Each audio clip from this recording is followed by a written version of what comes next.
السلام عليكم ورحمة الله.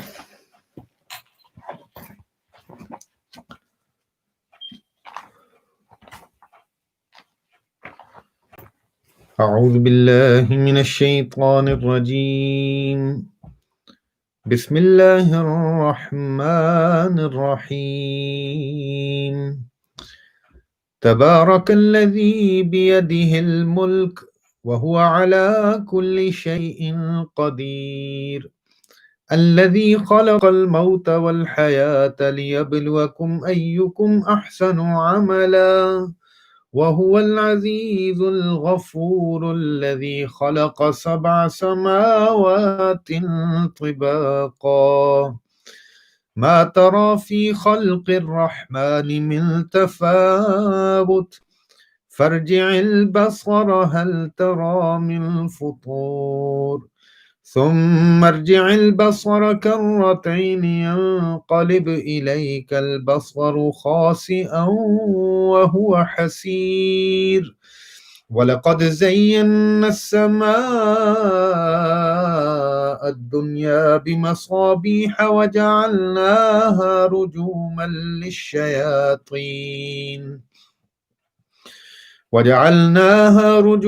للشياطين وأعتدنا لهم عذاب السعير وللذين كفروا بربهم عذاب جهنم وبئس المصير إذا ألقوا فيها سمعوا لها شهيقا وهي تفور تكاد تميز من الغيظ كلما ألقي فيها فوج سألهم خزنتها ألم يأتكم نذير قالوا بلى قد جاءنا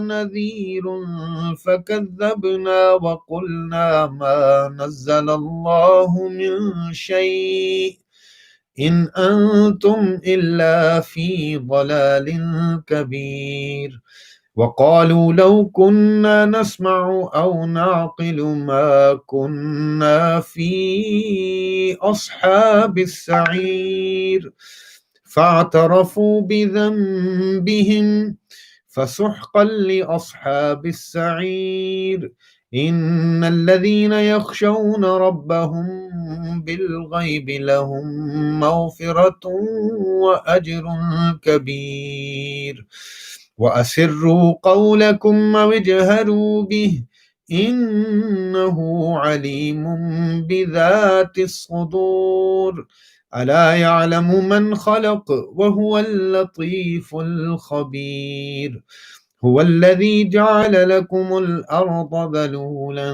فامشوا في مناكبها وكلوا من رزقه وإليه النشور أأمنتم من في السماء أن يخسف بكم الأرض فإذا هي تمور أم أمنتم من في السماء أن يرسل عليكم حاصبا فستعلمون كيف نذير ولقد كذب الذين من قبلهم فكيف كان نكير أولم يروا إلى الطير فوقهم صافات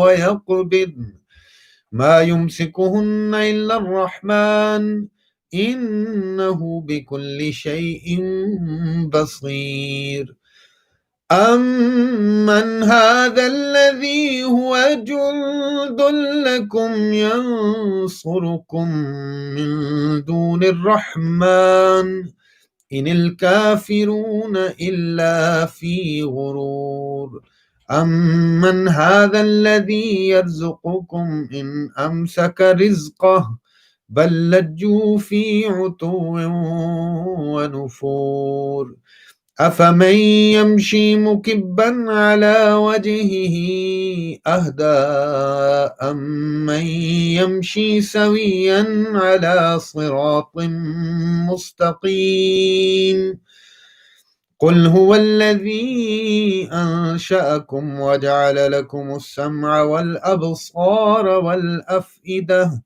قليلا ما تشكرون قل هو الذي ذرأكم في الأرض وإليه تحشرون ويقولون متى هذا الوعد إن كنتم صادقين قل إنما العلم عند الله وإنما أنا نذير مبين فلما رأوه زلفة سيئت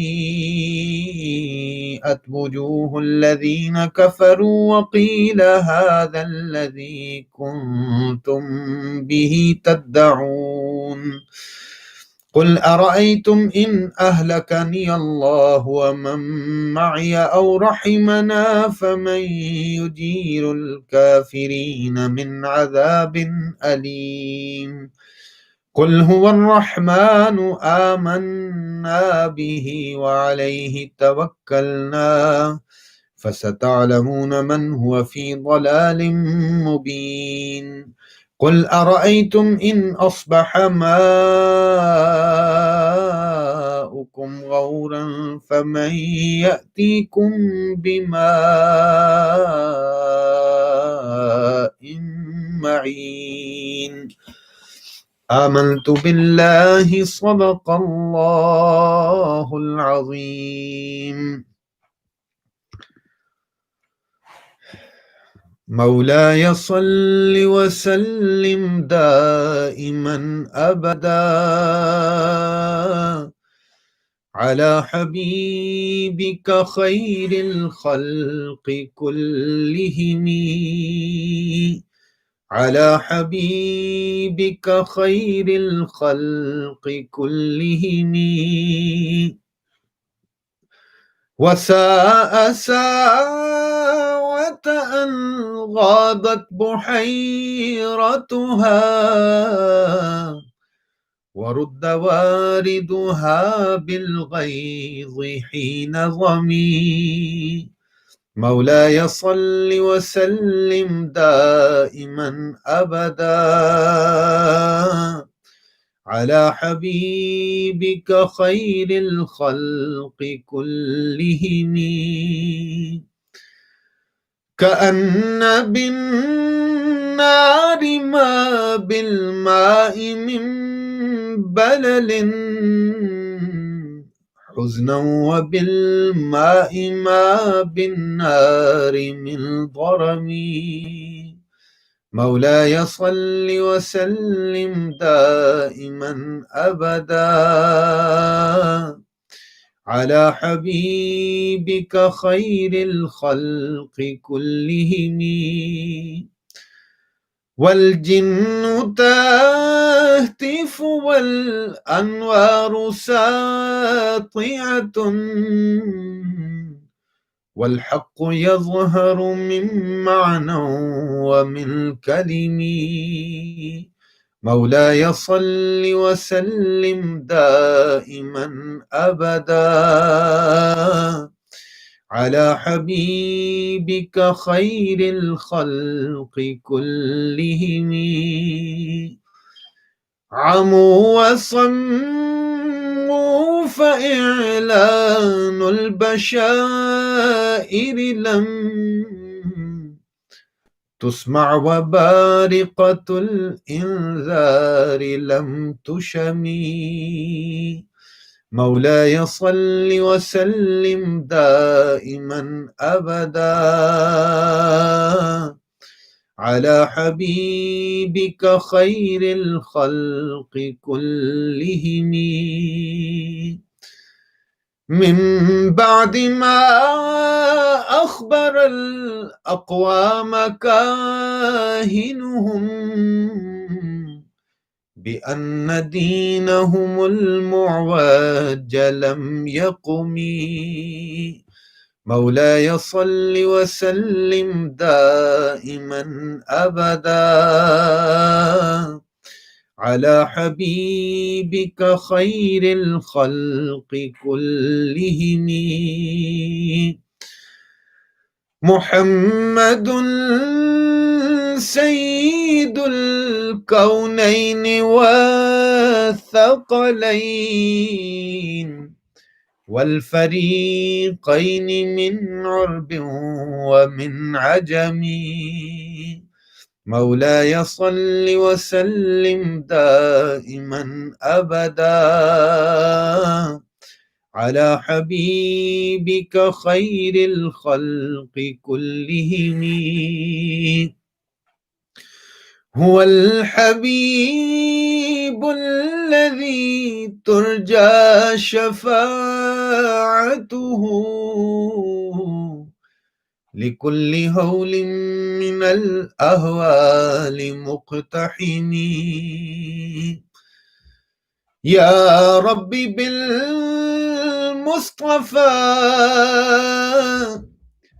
بلغ مقاصدنا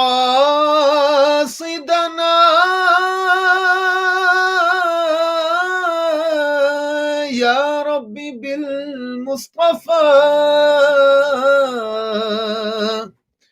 بلغ مقاصدنا واغفر لنا ما مضى يا واسع الكرم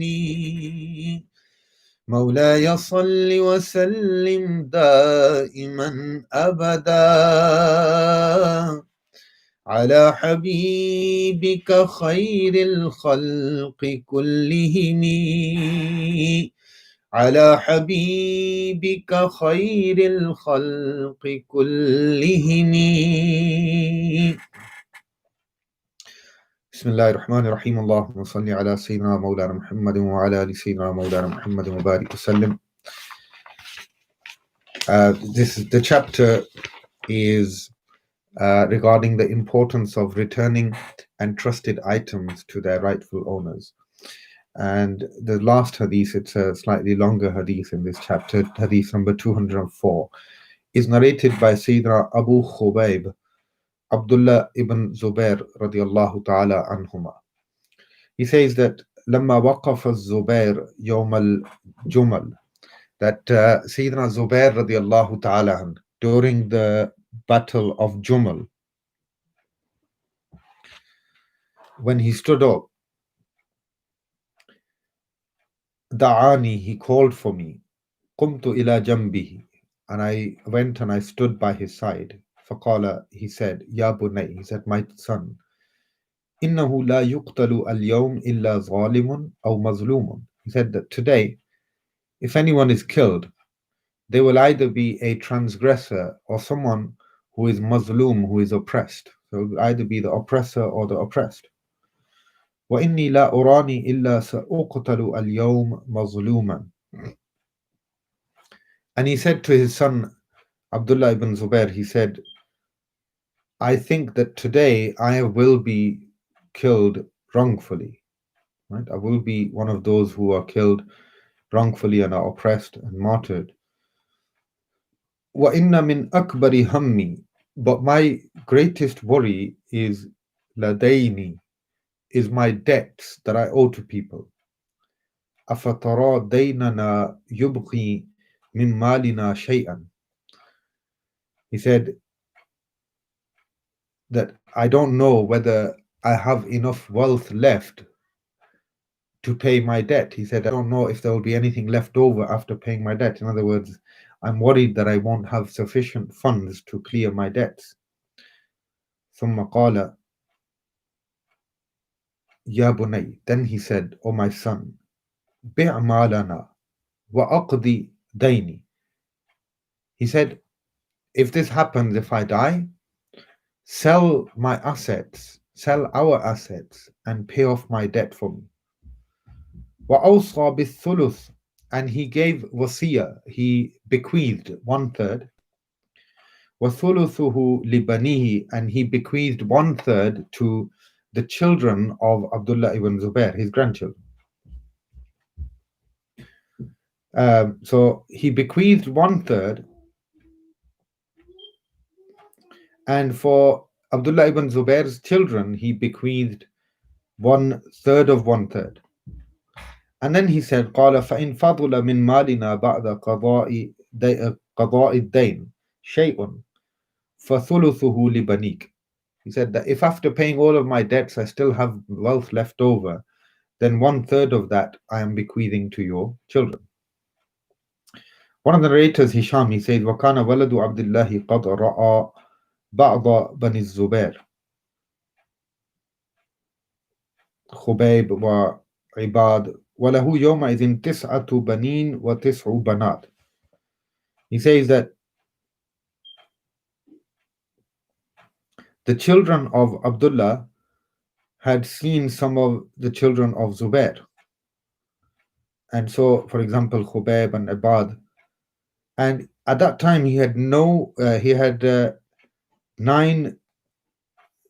tis'atu banin wa tis'u banat. He had 9 sons and 9 daughters. So Abdullah ibn Zubair says that his father then فَجَعَلَ يُوصِنِي بِدَيْنِهِ.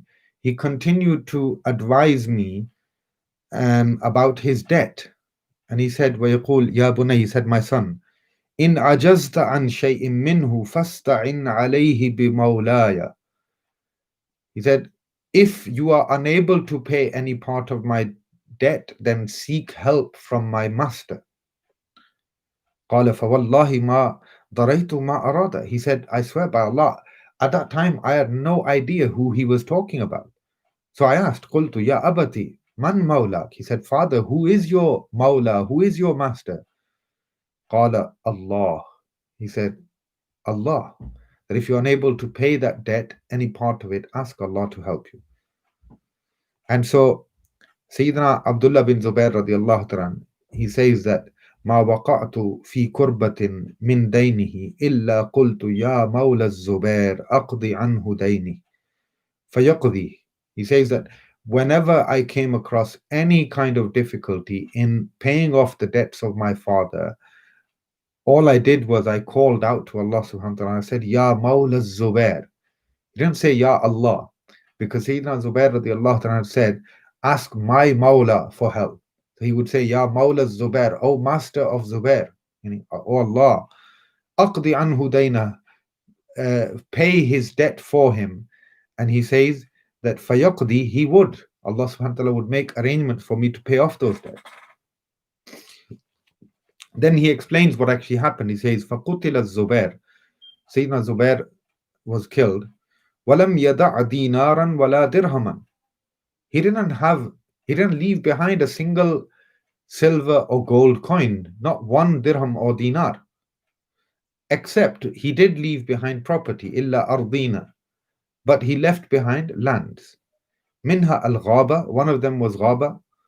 وَإِحْدَى عَشَرَةَ دَارًا بِالْمَدِينَةِ, and he left behind 11 homes, properties in Medina. وَدَارَيْنِ بِالْبَصْرَةِ, and 2 homes, 2 properties in Basra. وَدَارًا بِالْكُوفَةِ, and 1 property in Kufa. وَدَارًا بِمِصْرَ, and 1 property in Egypt. So this is what he left behind. قَالَ وَإِنَّمَا كَانَ دَيْنُهُ الَّذِي كَانَ عَلَيْهِ. And then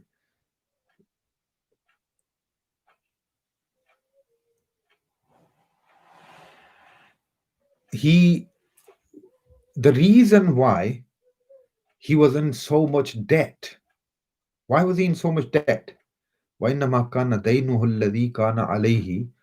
The reason for the debt that he had incurred was أَنَّ الرَّجُلْ كَانَ يَأْتِيهِ. People would come to him, a man would come to him, or people would come to him. فَيَسْتَوْدِعُهُ إِيَّاهُ. They would give that to him as amana. They would say, keep this for us. Right? Safekeeping. But فَيَقُولُ الزُّبَيْرِ, Sayyidina Zubair would say in return, La. He would say, no, I don't want to keep it as an amana, as a trust. وَلَكِنْ هُوَ salafun. He would say that I will not keep it as an amana, but I will take it as a debt from you. I consider that you have given me a loan and that I will repay you that loan. Inni akhsha alayhi dai'ata. Why? Because I fear violating the trust. Right? This is how fearful he was of violating an amana, that he would rather take it as a debt than to take it as an entrusted item. So he says, وَمَا وَلِيَ أَمَارَةً قَطُّ وَلَا جِبَايَةً وَلَا شَيْئًا إِلَّا أَن يَكُونَ فِي غزو مع رسول الله صلى الله عليه وسلم أو مع أبي بكر وعمر وعثمان رضي الله تعالى عنه.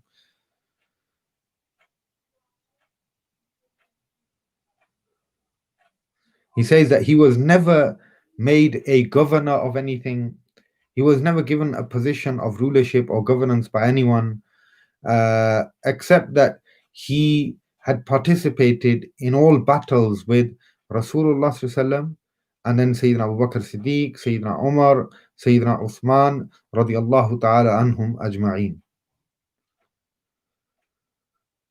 Sayyidina Abdullah bin Zubair radiyallahu ta'ala, he says, his son, Sayyidina Abdullah bin Zubair, فحسبت ما كان عليه من الدين فوجدته ألف ومئتي ألف. So he says, فحسبت, I calculated, ما كان عليه من الدين, the debt that he had incurred. Right? So when he passed away, I had the instruction to pay off his debt, and I calculated the dain, the debt. فوجدته ألفي ألف ومئتي ألف.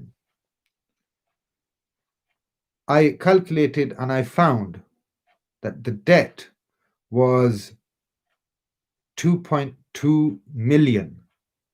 Right? He was in a debt of 2.2 million.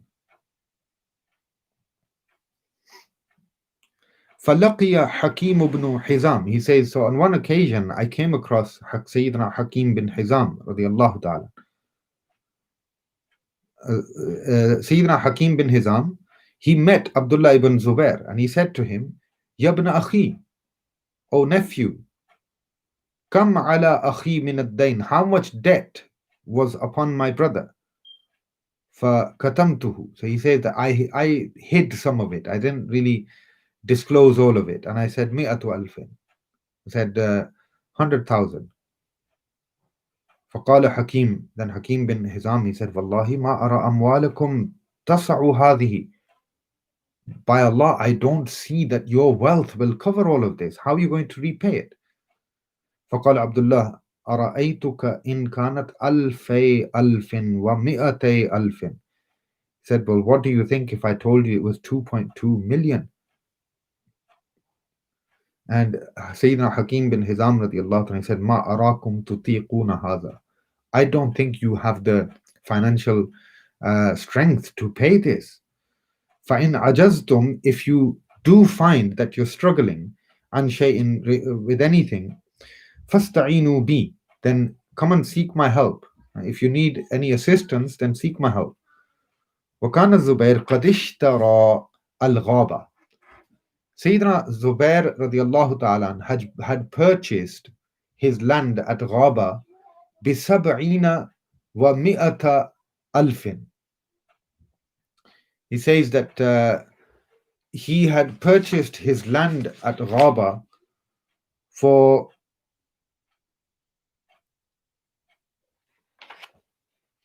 170,000, and فَبَاعَهَا Abdullah. Abdullah ibn Zubair, his son, he sold this بِأَلْفِ أَلْفٍ وَسِتِّمِئَةِ أَلْفٍ. So Sayyidina Zubair, the father, he had purchased that land for 170,000, but Sayyidina Abdullah radiallahu ta'ala, he ended up selling it for 1.6 million. So what did he actually do? ثم قام, then he stood, فقال من كان له على الزبير شيء فليوافنا بالغابة. Whoever has any debt owing from Sayyidina Zubair whoever is owed anything by Sayyidina Zubair, then we will fulfill whatever he's owed through his land at Ghaba. فَأَتَاهُ عَبْدُ اللَّهِ بْنُ جَعْفَرَ. So Abdullah bin Ja'far came to him and said, وَكَانَ لَهُ عَلَى الزُّبَيْرِ أَرْبَعُمِائَةِ أَلْفٍ. He had 400,000 owing to him. فَقَالَ لِعَبْدِ اللَّهِ. He said to Abdullah radiallahu ta'ala, إِن شِئْتُمْ تَرَكْتُهَا لَكُمْ. He said, if you want, I can write off that debt. Right? I can write it off for you if you want. But he refused. He said, La. Then he said, فَإِن شِئْتُمْ جَعَلْتُمُوهَا فِي مَا تُؤَخِّرُونَ إِنْ أَخَّرْتُمْ. He said, if you're going to pay others, then I will let you pay them first and leave me till the end. فَقَالَ عَبْدُ اللَّهِ لَا. Abdullah bin Zubair radiallahu anhu said, no, I don't want to do that either. So he said, فَقْطَعُوا لِي قِطْعَةً. He said, okay, well, give me a portion of that land then. So Abdullah bin Zubair radiallahu anhu, he said, لَكَ مِنْ هَاهُنَا إِلَى هَاهُنَا. He said, you can have from here till here, and that will be the payment of your 400,000 debt. فَبَاعَ Abdullah minha. So Abdullah bin Zubair radiallahu anhu, he sold some of the land. فَقَضَى عَنْهُ دَيْنَهُ. And he fulfilled and prepaid the debts of his father Zubair. وَأَوْفَاهُ. And paid them fully. وَبَقِيَ مِنْهَا أَرْبَعَةُ أَسْهُمْ. So he'd sold all of the land, but he had 4 portions of land left. He split it up into portions and sold it off, and he had 4 portions left. 4.5. أربعة أسهم ونصف. 4.5 portions. فقدم على معاوية. He came to Sayyidina Muawiyah radiallahu ta'ala. وعنده عمرو بن عثمان والمنذر بن الزبير وابن زمعة. There were 3 others by those names sitting with Sayyidina Muawiyah radiallahu ta'ala. So Sayyidina Muawiyah said to him, Kam quvvimatil ghaba. He said, how much, what was the valuation, what was the appraisal for the land at Ghaba? How much did you sell it for? قال كل سهم بمئة ألف. He said, I split it up into portions, and I sold each portion for 100,000. قال كم بقي منها. He said, how much do you have left from it? And so his response was أربعة أسهم ونصف. I have 4.5 portions left. So Munzir bin Zubair, and then Amr bin Uthman, and then Ibn Zam'a, all 3 of them, they said to him, I will take 1 portion for 100,000. Then Sayyidina Muawiyah asked him, how much have you left now? He said, I have only 1.5 portions left. He said, okay, I will purchase that from you for 150,000. And so Sayyidina Abdullah bin Zubair radiallahu ta'ala, Sayyidina Abdullah bin Ja'far radiallahu ta'ala, rather, he sold all of this to Sayyidina Muawiyah بستمائة ألف, for 600,000. فلما فرغ ابن الزبير, when Abdullah ibn Zubair had finished paying off the debts of his father, قال بنو الزبير, the children of his other brothers, the sons of Sayyidina Zubair, they demanded, they said, أقسم بيننا ميراثنا, distribute our inheritance amongst us, give us our share that we are due in our inheritance. But what did he say? La, no. Wallahi la aqsimu baynakum. He said, I swear by Allah, I am not going to distribute amongst you anything hatta unadiya bil mawsami arba'a sinin, until I make announcements around the Hajj season for 4 years, that if anybody is owed anything by Sayyidina Zubair, they can come and collect from me. He did this for 4 years during the Hajj season, because obviously that was when people were traveling excessively in and out of Makkah al-Mukarramah. He made those announcements for 4 years, asking if there's anybody who is owed anything. And eventually, when nobody else came forward, then he distributed his the assets amongst them. And it gives some details of that. I'm not going to go into that. So look at number 1, how did Sayyidina Zubair radiallahu anhu, how did he incur all of these debts? Out of fear of violating an amana. And then look at the trustworthiness of Sayyidina Abdullah ibn Zubair, his son, who then how he distributed everything, how he fulfilled his father's wishes, and how he paid all of his debts, and how he refused to distribute his inheritance until he was absolutely certain that there were no more debtors. This is financial amana. We've already discussed that there are many other amanas. Right? Then, a mashwara is an amana. If somebody comes to you for advice, you give them the best advice according to your ability, regardless of how it affects you. If somebody says something to you, this is an amana. Don't violate that trust by breaking that confidence. And your life, your breath, every breath that you take is an amana from Allah subhanahu wa ta'ala. Fulfill the dues of that amana by fulfilling the rights of Allah first, and Allah and His Messenger, and all the believers. Allah subhanahu wa ta'ala allow us to become trustworthy and become ameen. And Allah subhanahu wa ta'ala protect us and grant us His forgiveness, the best of this world and the akhirah. That's the last hadith and the end of that chapter, inshallah. Tomorrow we'll move on to the next chapter. Until then, assalamu alaikum wa rahmatullah.